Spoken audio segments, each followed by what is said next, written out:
Hello guys, this is another blog. আসসালামু আলাইকুম, সবাই কেমন আছেন?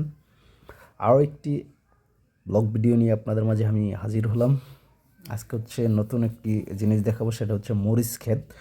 তো মরিচ ক্ষেতে আমাদের আপার বড় আপার মরিচ ক্ষেত, সেখানে এই যে আমার দেখেন সর্বকনিষ্ঠ ভাতিজা মরিচ খেতে গেছে। সে মরিচ দেখে ভীষণ মানে খুশি। সে মরিচ ক্ষেতকে সুন্দরভাবে পরিদর্শন করতেছে। এই যে দেখেন মরিচ হাতে, মরিচও তুলেছে। সে ভীষণ খুশি। মরিচের গাছ ভেঙে যাচ্ছে সেটা তার দেখার কোনো দরকার নাই। এই যে হচ্ছে বড় ভাতিজা, ওই যে আরেকটা ভাতিজা। এই যে দেখেন মানে সব মানে বাহিনী সব একসাথে মরিচ তোলাতে ব্যস্ত। মরিচও হয়েছে আলহামদুলিল্লাহ, অনেক ভালো মরিচ হয়েছে। এই যে দেখতে পারতেছেন। যদিও মরিচের বর্তমান বাজার মূল্য এখন খুব একটা নেই বললেই চলে। তারপর যেটা হচ্ছে আলহামদুলিল্লাহ, এই যে দেখাচ্ছে মরিচ ঘিরে ঘিরে। ওই যে দেখেন আমার ওই যে দেখেন কি সুন্দর করে আমার ভাতিজা মরিচ তুলতেছে, সর্বকনিষ্ঠ বাবা মরিচ তুলে সে আবার আমাকে দিচ্ছে।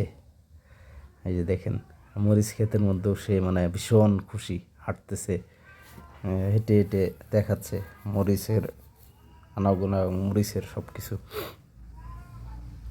কাঁচা মরিচ দুই তিনভাবেই খাওয়া যায়। এটা কাঁচা অবস্থাও বিক্রি করা যায়, আবার এটা যদি আপনি শুকিয়ে রেখে দেন তাহলে দীর্ঘদিন এটা সংরক্ষণ করে রাখলে দীর্ঘদিন খাওয়া যায়। আমরা মরিচের গুঁড়া থাকি, মরিচের গুঁড়া কিন্তু এই যে শুকনো মরিচ থেকে মরিচের গুঁড়ো হয়। এই যে দেখেন কি সুন্দর মরিচ ধরছে, সুবহানাল্লাহ, অনেক সুন্দর মরিচ ধরেছে। এই যে দেখেন। আর এই মরিচটা হাইব্রিড মরিচ, যেই কারণে কাঁচাতেই তুলে শেষ করতে হয়।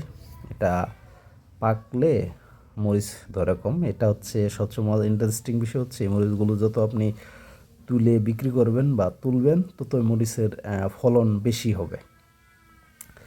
এটা যারা চাষ করেন তাদের থেকেই এই কথাটা শুনলাম। শুনে আমিও অনেক ভালো লাগলো আমার কাছেও, যে এটা তুললে নাকি বেশি হয়। এই যে দেখেন মরিচ ধরেছে আলহামদুলিল্লাহ, অনেক ভালো মরিচই ধরেছে।